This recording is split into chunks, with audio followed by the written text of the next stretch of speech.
mga maiinit na balita ngayong tanghali. COVID-19 cases sa buong mundo umabot na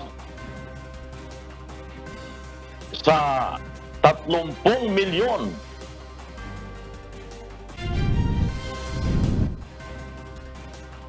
Department of Health kinumpirmang may bagong gamot na gagamitin ang World Health Organization para sa Solidarity Trial.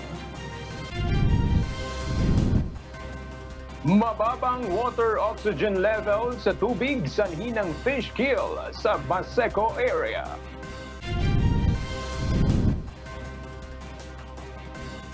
Department of Education pinabulaanan ang mga kumakalat na impormasyon na namimigay sila ng libreng gadgets. Sa mga tsuper na naapektuhan ng pandemya, tiyak na sa ilalim ng Bayanihan 2. Account security ng mga kandidato hinigpitan ng Twitter habang papalapit ang US election.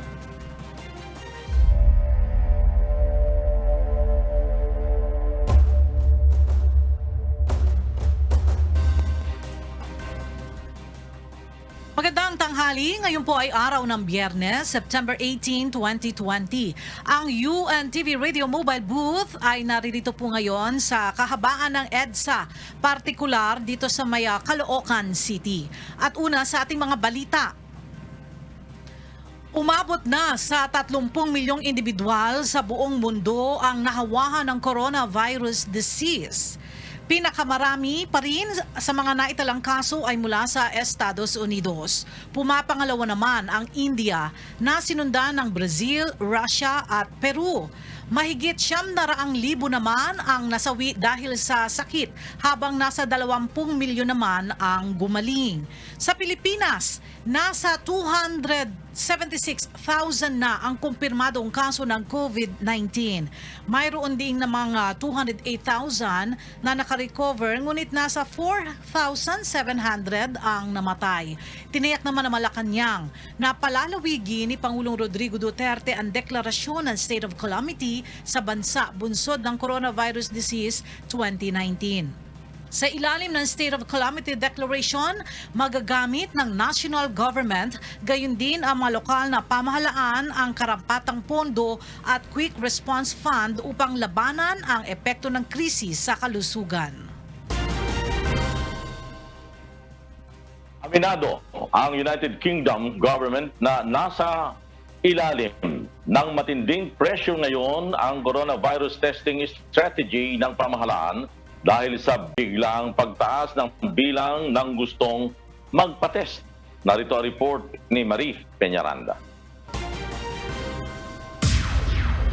Sa kabila ng tumataas na COVID-19 cases sa United Kingdom, 14% lang ng resulta ng coronavirus test sa England ang lumabas sa loob ng 24 oras. Kaya naman binabatikos ang British government sa kanilang pangako na pangangalagaan ng bansa mula sa nakaambang second wave sa pamamagitan ng world-beating system sa pagtitest at pagtitrace ng coronavirus cases.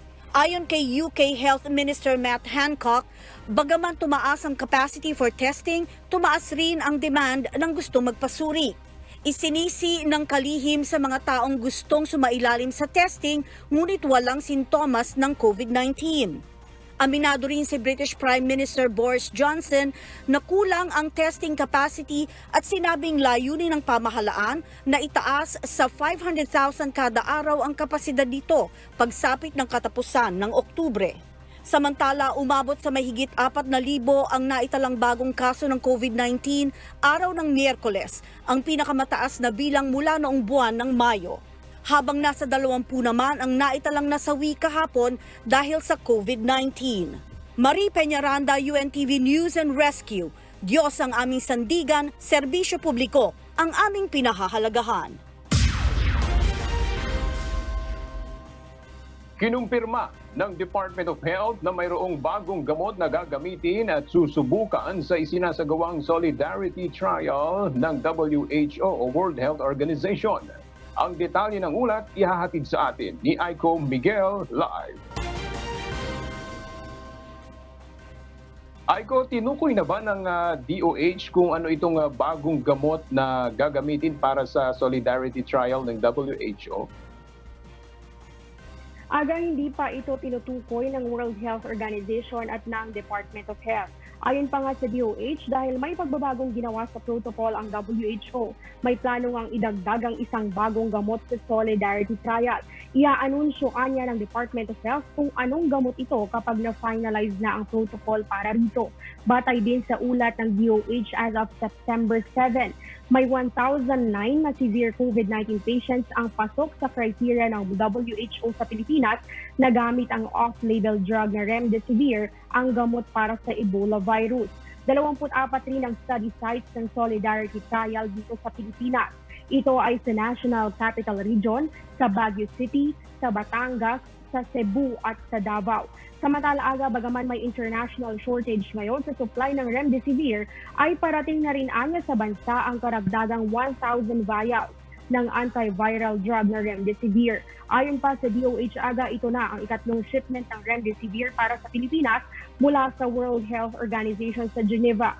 4 na buwan na ang nakakalipas simula nang mag-umpisa ang WHO Solidarity Trial sa Pilipinas.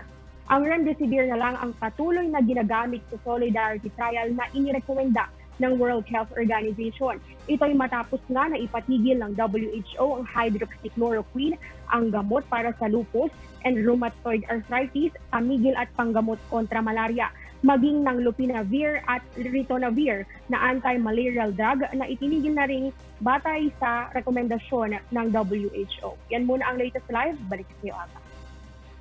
Maraming salamat, Aiko Miguel, live mula Quezon City. Ipinagpatuloy ngayong araw ng Kamara ang pagdinig ng panukalang pondo ng Department of Health. Ilan sa natanong ay ang tungkol sa proyekto ng PhilHealth at ang bakuna kontra COVID-19. Ang detalye ng ulat ihahatid sa atin ni Ray Pelayo, live.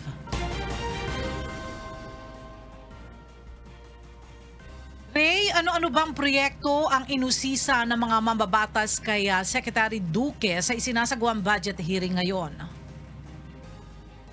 Agad na ipiniliwanag ni Health Secretary Francisco Duque yung tanong ni Representative Mike Defensor noong nakaraang hearing noong Lunes na siya nga naging dahilan kung bakit ipinagpaliban yung pagdinig. Ito yung tungkol sa pondo ng Health Facilities Enhancement Program ng DOH kung saan kinwestiyon kung bakit maliliit yung mga nakalaan sa ibang proyekto.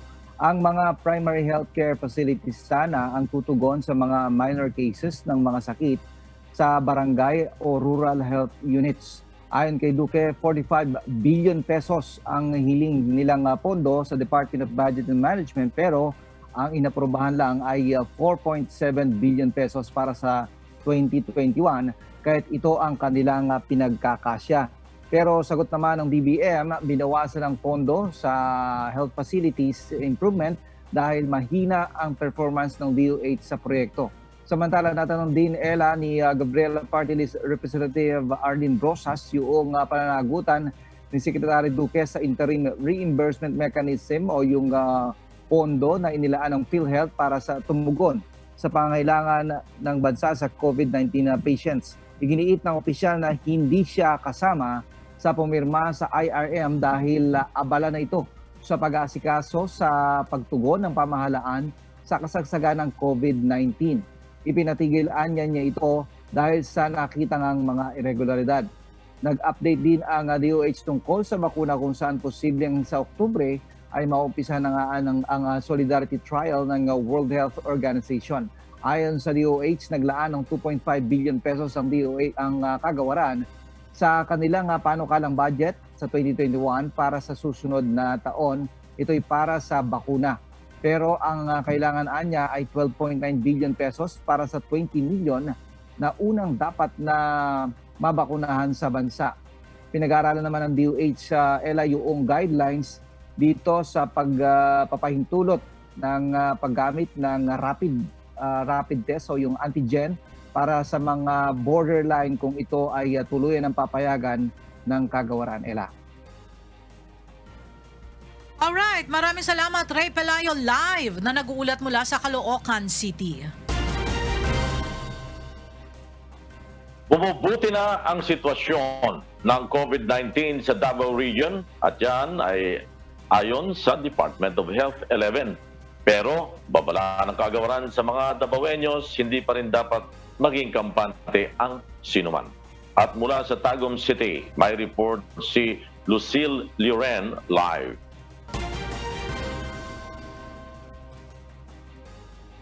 Lucille, ano ba ang batayan at paano nasabi na may improvement na ang COVID-19 situation dyan sa Davao Region?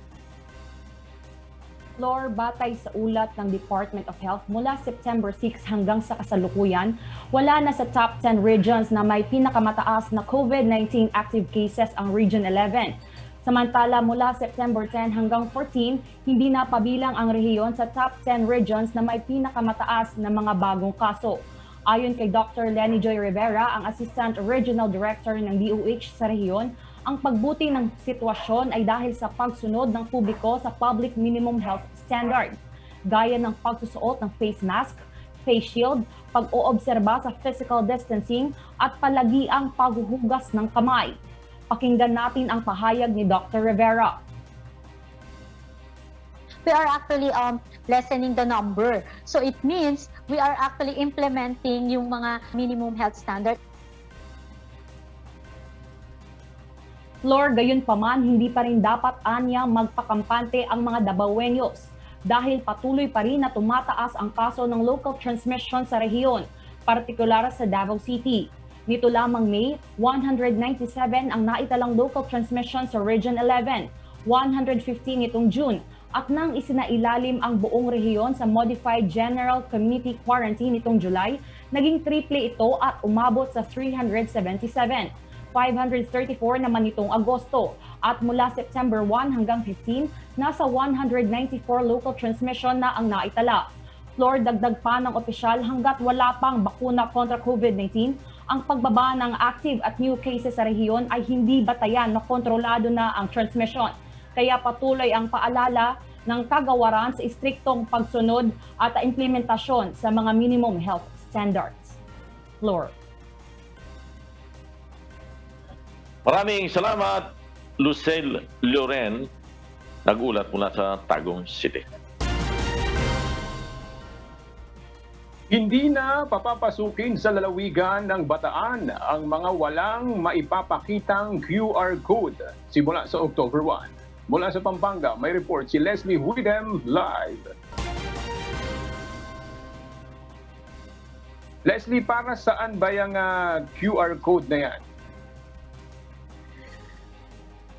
Ito magsisilbing passes or ipapakita nila to upang makapasok sa lalawigan ng Pampanga.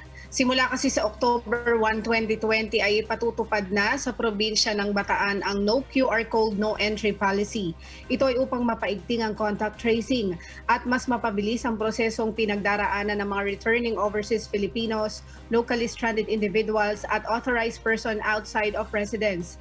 Para naman makakuha ng QR Code, i-download ang GetPass application na available sa Google Play at App Store at mag-sign up. Sagutan ang declaration form, pindutin ang calendar at pumunta sa travel authorization section. Sagutan ang mga tanong ukol sa travel appointment. I-save o i-print ang QR code na may petsa ng pag-uwi at appointment number. Ipapakita naman ang QR code, valid ID at certificate of employment sa checkpoint. Ginagawa ang hakbang na ito upang mamonitor ang mga pumapasok sa lalawigan at mapanatili umano ang kaligtasan hindi lang sa mga APOR, LSI at ROF, gayon din ang kanilang mga pamilyang uuwian.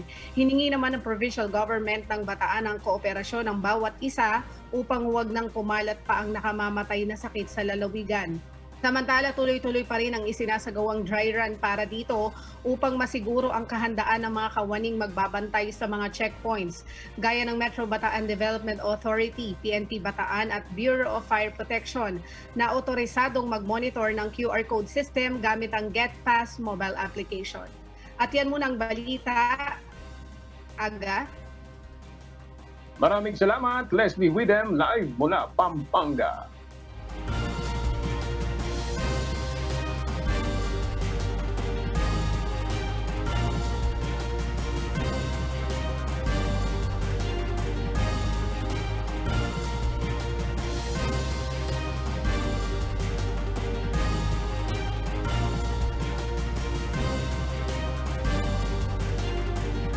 nakatawag ng pansin kahapon nang lumutang ang mga patay na isda sa Manila Bay. Marami ang nagpalagay na dahil umano ito sa dolomite o white sand na inilagay sa baywalk. Kaya naman agad na nagsagawa ng investigasyon ang Department of Environment and Natural Resources sa insidente. At ngayong umaga, lumabas na ang resulta ng water quality analysis na isinagawa ng Bureau of Fisheries and Aquatic Resources sa naganap na fish kill sa Baseco area kahapon. At narito ang report ni Vincent Arboleda, live. Vincent, ano ba ang nakitang dahilan o sanhi ng fish kill sa Baseco area? May kinalaman ba ito dito sa nilagay na dolomite sa Manila Bay? Flor, hindi dolomite ang dahilan ng fish kill sa Baseco area, kundi ang masyadong mababang level ng oxygen sa tubig ang naging sanhi ng pagkamatay ng mga isda. 4 na lugar ang pinagkuhanan ng water sample sa isinagawang water analysis, kabilang na dito ang Baseco Beach area, Pasig River Mouth area, Barge Docking area at ang Aplaya area. Batay sa resulta ng water quality analysis ng Bureau of Fisheries and Aquatic Resources o BFAR, nasa 0.11 mg per liter lamang ang dissolved oxygen sa tubig sa Baseco Beach area. Masyadong mababa kumpara sa 5 mg per liter na acceptable level. Ayon sa mga eksperto, kapag masyadong mababa ang dissolved oxygen sa level ng tubig, hindi nito masusuportahan ang marine life o buhay ng mga isda at ibang lamang dagat dahilan ng fish kill. Una nang sinabi ni Environment Undersecretary Benny Antiporda na walang kinalaman ang dolomite sa fish kill sa Baseco area dahil masyadong malayo ito sa lugar at mayroon ding breakwater na naghihiwalay dito. Pinag-iingat naman ng BFAR ang publiko sa pagkain ng mga namatay na isda dahil sa posibilidad na makasama sa kalusugan. Flor, inirekomenda naman ng BFAR ang maayos na pag-dispose ng mga namatay na isda at ang paglilinis sa mga apektadong lugar para mapaangat ang kalidad ng tubig sa Baseco. It's live, balik sa iyo, Flor. Maraming salamat, Vincent Arboleda, nag-ulat mula sa Quezon City.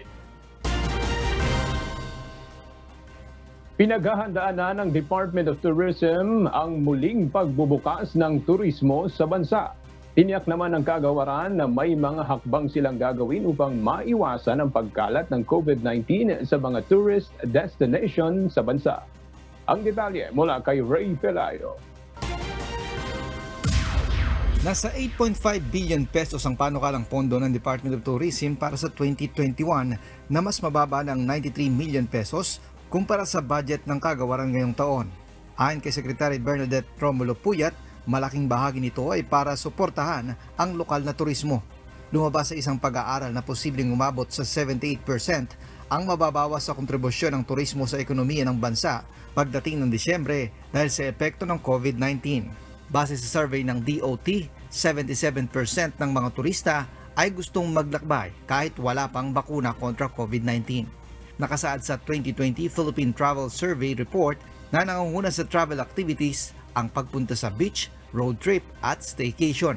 Plano ng DOT na umpisahan ang pagbubukas ng turismo sa Region 1 at Baguio. Ayon kay Secretary Puyat, kapag nagbukas na ang turismo sa Baguio City ay mag-uumpisa na silang tumanggap ng 200 turista kada araw, subalit kaakibat nito ang mahigpit na pagpapatupad ng health protocols. Marami po nagbukas na, slowly, sa awa po ng Diyos, walang nagkaka-COVID. Palalakasin naman ang online transaction para maging contactless na ang booking sa mga hotel at iba pang pupuntahan ng mga turista. Maglalagay din ng mga RT-PCR test units sa mga pangunahing tourist destination. Ray Pelayo, UNTV News and Rescue. Diyos ang aming sandigan, serbisyo publiko ang aming pinahahalagahan.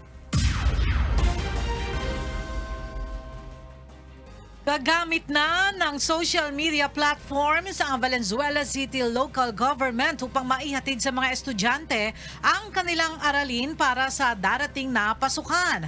Narito ang ulat ni Dante Amento.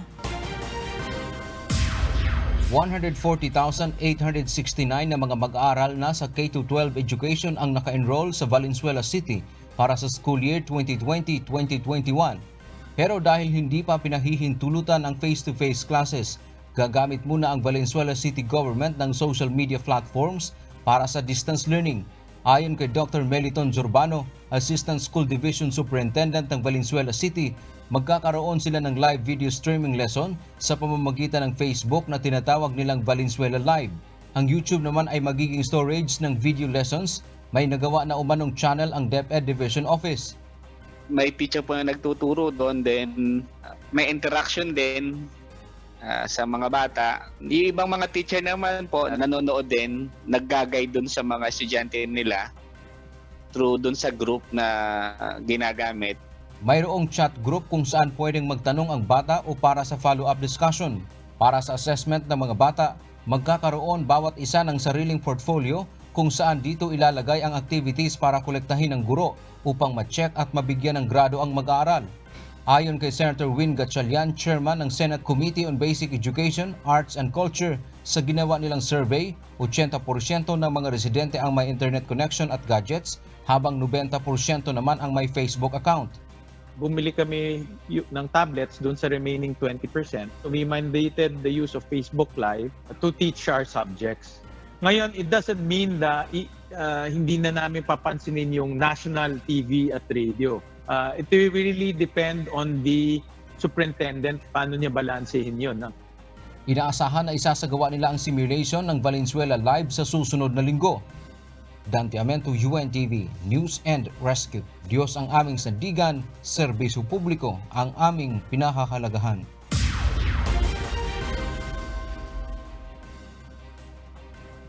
Malapit na ang pagbubukas ng klase sa mga pampublikong paaralan at tila marami pa rin ang problemado sa paghahanap ng gadgets na gagamitin para sa online class.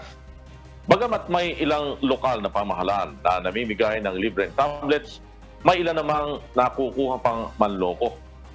Gaya ng kumakalat na balita ngayon na namimigay ang DepEd ng Wi-Fi at gadgets. Nagbabalik si Dante Amento live.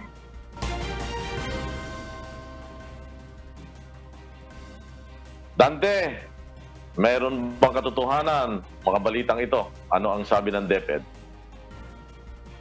Lord, ayon sa Department of Education o DepEd, walang katotohanan ang mga kumakalat nga na impormasyon, partikular sa social media, na sinasabing mamimigay sila ng gadget tulad ng cellphone, laptop, at maging ang Wi-Fi para magagamit umano ng mga bata sa darating na pasukan. Dahil dito, pinag-iingat ng kagawaran ang publiko, lalo na kapag nakatanggap ng mensahe na nanghihikayat na sumali sa anumang contest para mabigyan umano ng libreng gadgets. Nilinaw ng DepEd na hindi nila ginagawa ang pamimigay ng online giveaway, pagsasagawa ng raffle, draw at iba pa. Dagdag pa nito, kung mayroon mang ipinamimigay ang mga local government units tulad ng Maynila, Quezon City at iba pang lehitimong partners, ay idinadaan ito sa kanilang regional o division offices bago ipamimigay sa mga guro o mag-aaral. Samantala, kaugnay ng balitang yan, Flor, mariinding pinabulaanan ng Department of Education ang kumakalat ring mensahe na nanghihingi ng donasyon ang DepEd Central Office alinsunod sa utos umano ni Secretary Briones. Ginagamit ang pangalan ng kalihim para mag-solicit sa mga kontraktor o mga kumpanya. Panawagan ng DepEd na agad ipagbigay alam sa kanilang tanggapan at sa mga otoridad kapag nakatanggap ng mga naturang mensahe.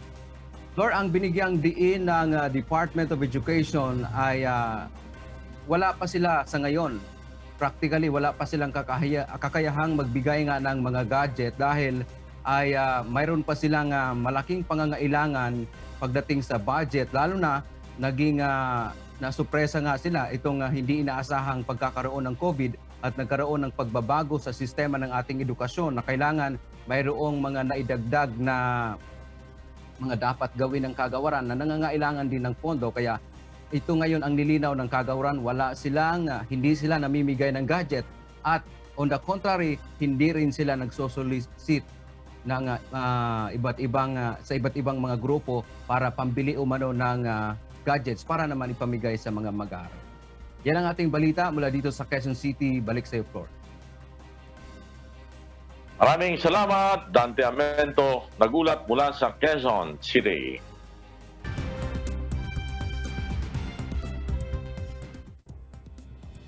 Inigpitan ang account security ng Twitter habang papalapit ang US election. Narito ang report ni Marvy Delfin. Nagpapatupad ng mas mahigpit na security gaya ng pagkakaroon ng strong passwords ang online news at social networking service na Twitter. Ito ay habang papalapit ang November presidential election sa Estados Unidos. Sa opisyal na pahayag ng Twitter, partikular na hihigpitan ang seguridad ng grupo ng mga high-profile at election-related Twitter accounts sa US. Ipapaalam ang unang account security measures sa mga partikular na accounts sa pamamagitan ng in-app notification mula sa Twitter. Kabilang sa mga pinahihigpitan ang account security ay ang US Executive Branch at Congress, US Governors at Secretaries of State, presidential campaigns, political parties at candidates na may Twitter election labels, at major US news outlets at political journalists. Noong nakalipas na buwan, nagpahayag na ang Twitter ng gagawin nitong aksyon laban sa misinformation at election interference. Gayon din upang tumulong na hikayatin ang mga botante na magtungo sa election hub upang i-navigate ang 2020 poll ng mas maaga ngayong linggo. Marvy Delfin, UNTV News and Rescue. Diyos ang aming sandigan, serbisyo publiko ang aming pinahahalagahan. Formal na tinutulan ng Hong Kong government ang demand ng US na lagyan ng Made in China label ang mga produktong iniluluwas mula sa teritoryo. Narito ang ulat ni Bert Cerudo. Naghain ng formal objection ang Hong Kong government sa Estados Unidos hinggil sa products origin labeling ng Made in China sa mga produkto na manggagaling sa Hong Kong. Mismong si Secretary for Commerce and Economic Development Edward Jiao Tanghua ang nagdala ng demand letter sa US Consulate sa Special Administrative Region upang maiparating ang kanilang pagtutol. Ayon kay Jiao, ang requirement ng Amerika ay taliwas sa World Trade Organization's regulations at paglabag sa karapatan ng Hong Kong bilang isang hiwalay at may sariling customs territory. Isang posibilidad na nakikita naman ng gobyerno na gawing Made in Hong Kong, China ang label dahil ayon sa mga manufacturers at experts, kung Made in China lamang, nawawala ang reputasyon ng produkto. Samantalang November 9 ang deadline na ibinigay ng Estados Unidos sa pagpapalit ng mga label ng lahat ng kalakal mula sa Hong Kong. Bert Cerudo, UNTV News and Rescue. Diyos ang aming sandigan, serbisyo publiko ang aming pinahahalagahan.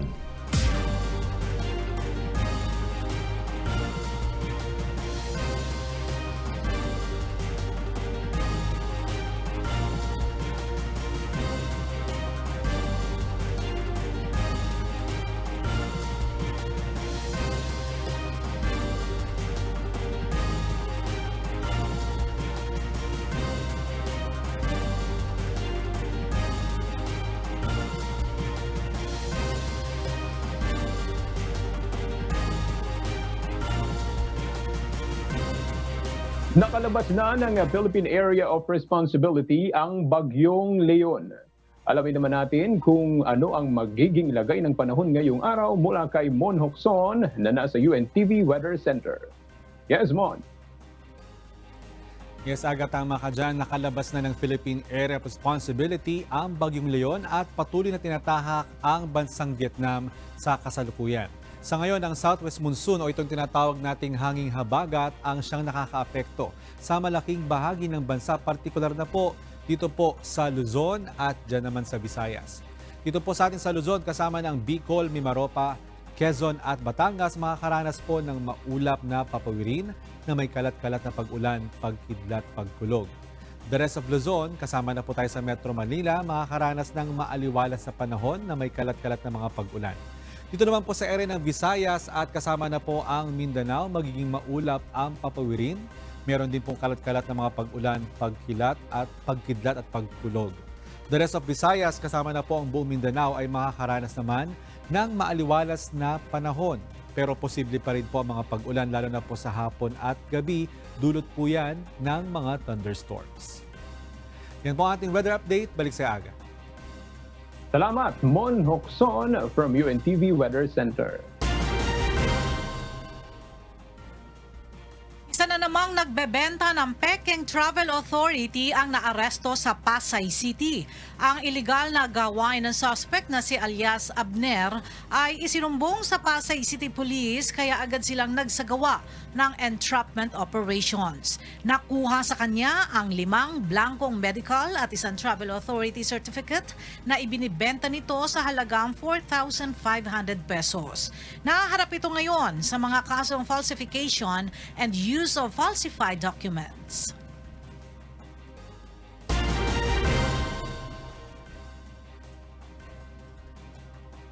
₱5 bilyong pisong pondo ang inilaan ng pamahalaan para sa sektor ng transportasyon sa ilalim ng Bayanihan to Recover as One Act.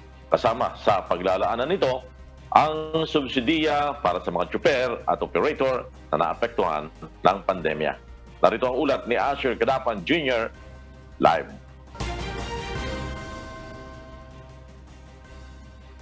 Asher, magkano ba ang pondo na nakalaan para sa subsidiya na ibibigay sa mga tsuper at operators? Lord, yung 5.5 billion pesos na pondo nga mula dyan sa Bayanan Act 2 ay inaayos pa ng Land Transportation Franchising and Regulatory Board katuwang ang Department of Transportation kung magkano yung aktual na subsidiya at paraan ng pamibigay nitong subsidiya sa mga tsuper at operator ng mga public utility jeepney at bus na naapektuhan ng mga quarantine restriction. Ayon kay Director Joel Bolano, ang head ng Technical Division ng Land Transportation Franchising and Regulatory Board, bibigyan ang mga ito ng subsidiya sa pamamagitan ng service contracting. Pero ang panuntunan niyan ay ilalabas pa ng LTFRB. Narito ang bahagi ng panayam kay LTFRB Director Bolano. Malaking tutulong po ito sa ating mga driver in terms po doon sa kanilang pang-araw-araw na pagbabiyahe. Kumbaga, idudugtong po natin doon sa kanilang kinikita, pero mayroon po tayong mga panuntunan na ilalabas kung paano po ito gagawin. Or positibo naman ang naging reaksyon ng mga transport group kaugnay nito. Ayon kay Roberto Caobet Martin, ang Pangulo ng Pasang Mazda, umaasa ito sa subsidiya sa mga tsuper na dati na nilang hiningi ng grupo sa DOTR. Maliit lang kasi nilang biktima ng mga kinikita ng mga tsuper at operator, bunsod ng limitadong operasyon at kapasidad sa biyahe, kasabay ng pagpapatupad ng mga health and safety protocol sa mga pampublikong sasakyan. Samantala, handang-handa na ang operasyon ng mga provincial bus sa oras na payagan sila ng LTFRB. Ayon sa Provincial Bus Operators Association of the Philippines, susunod ang mga bus company sa anumang patakaran na ilalabas ng pamahalaan. Nakatakdang maglabas ang LTFRB ng anunsyo kaugnay nito sa loob ng 1 buwan kung saan papayagan ang terminal-to-terminal o ang point-to-point na biyahe. Depende yan sa protocol at requirements na hinihingi ng mga local government unit na dadaan sa mga ruta ng bawat provincial bus. Patuloy pa rin anilang nakikipag-usap ang LTFRB sa mga LGU sa pamamagitan ng Department of the Interior and Local Government. Flor, pinapaalalahanan din ng LTFRB ang mga tsuper at operator gaya ng mga school bus, transport services at iba pa na pinapayagan pa rin ang mga ito na pumasok sa kontrata bilang shuttle service sa mga nangangailangang kumpanya bilang alternatibong kabuhayan habang patuloy na naaapektuhan sila ng mga quarantine restrictions. Kailangan lang nila na magrehistro sa LTFRB online kung mayroon na silang pangkisa at walang kailangan silang bayaran. Floor? Maraming salamat, Asher Cadapan Jr. Nagulat mula sa Quezon City.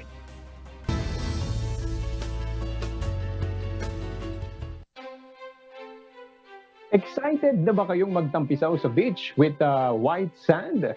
Upang huwag kayong masyadong mainip, alamin po natin ang isang nakatutuwang water sports sa flashback vlog sa Cebu ni Brian Evangelista.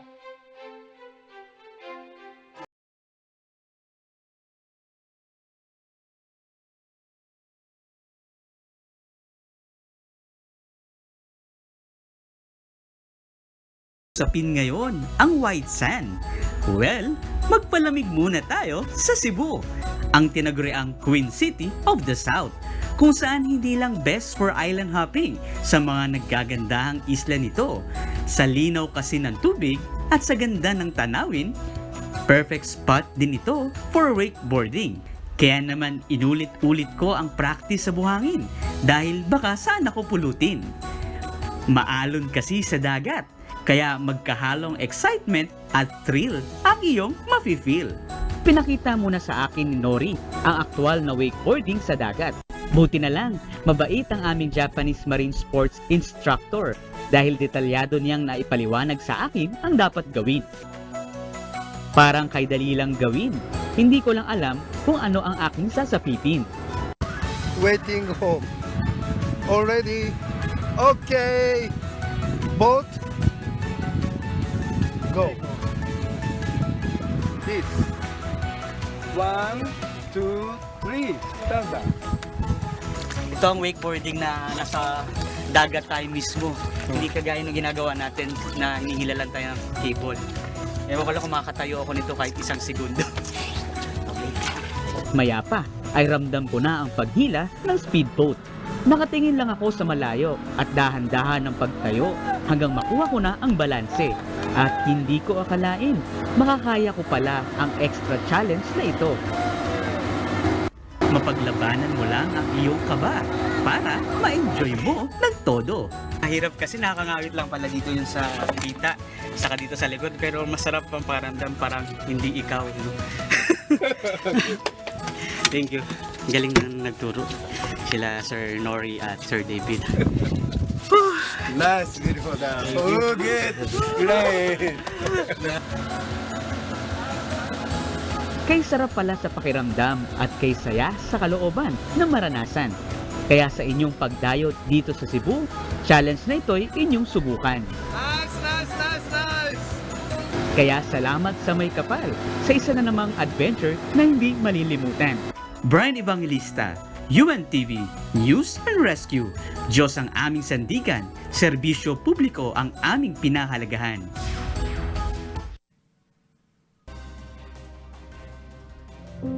Kayo po ay aming inaanyayahan sa isinasagawang Global Prayer for Humanity, Lunes hanggang Biyernes, alas 9:30 ng gabi, oras po yan dito sa Pilipinas. Ito po ay nakastream ng live sa lahat ng social media accounts ng Ang Dating Daan. Bukas po ito sa lahat, anuman ang inyong relihiyon o lahing kinabibilangan. Sama-sama po tayong manalangin sa Diyos gabi-gabi. Mga kasangbahay, kung meron kayong hindi napanood na balita o nais ninyong muling mapanood ang C-News, maaari nyo itong balikan sa aming official YouTube channel. I-click lang ang subscribe button sa UNTV News and Rescue YouTube channel.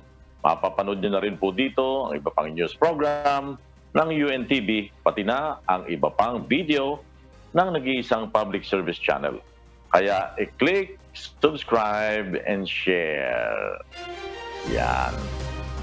At syempre pa, bago po tayo magtapos, ngayong Friday, happy weekend, curious lang ako, dahil matagal na tayong work from home, ano bang ginagawa ninyo, Ella, at saka nitong si Aga, pagka weekend? Nako, marami akong ginagawa pag weekend floor. Siyempre, maglilinis, maglalaba, magluluto. Aalagaan ko rin siyempre ang 3 kong anak. Laging ganon, everyday ganon ang routine ko. So, mamaya after ng news, uuwi ako, maglilinis ako ulit at pakakainin ko yung aking mga supling. Alagaan mo pa yung mga anak mo, ang lalaki ng mga damulag noon. Inaalagaan pa ba yun? Hindi sila marunong magluto, kaya ako ang nagluluto sa bahay. Ay, ganun ba? Ikaw, Aga, anong ginagawa mo? Siyempre, pag-aalaga sa baby, ang aming 8 buwan na baby, si baby Theophilus namin. Yun ang aming ligaya sa araw-araw, bukod dun sa araw-araw na gawaing bahay. At siyempre, yung tungkulin natin sa Diyos, di ba? Na meron tayong dapat na atinan ng mga pag-aaral ng katwiran ng Diyos. Hindi naman dapat tayong mahadlangan doon. Kahit tayo nandito sa bahay, siyempre yung obligasyon natin sa Panginoon dapat lagi natin gawin yun, Flor and Ella. O, tinanong mo naman kami, Flor, no, kung anong ginagawa namin ni Aga. Flor, ikaw naman ang tatanungin ko, anong ginagawa mo kapag weekend? Ay, simple lang. Ako'y naglalaba. Nilalabang ko itong suot kong long sleeves. Tapos kung maglaba, magwawalis ako dito sa aming bakuran dahil ano naman dito, saksakan ng dami ng puno. Pagkatapos noon, dadaling ko sa labas yung basura, hihintayin ko yung mga baserero na dumating. Napakasimpleng buhay lang. At parang nasasanay na nga ako eh. Pero anyway, happy weekend sa inyong dalawa. Happy weekend. At saka sa mga ating mga kasangbahay at saka sa mga walang sawang nanonood ng UNTVC News at ng lahat ng programa ng UNTV. At yan po ang mga balitang aming tinutukan at inaksyonan. Dahil sa aming pagbabalita, una ang pagkalinga sa kapwa.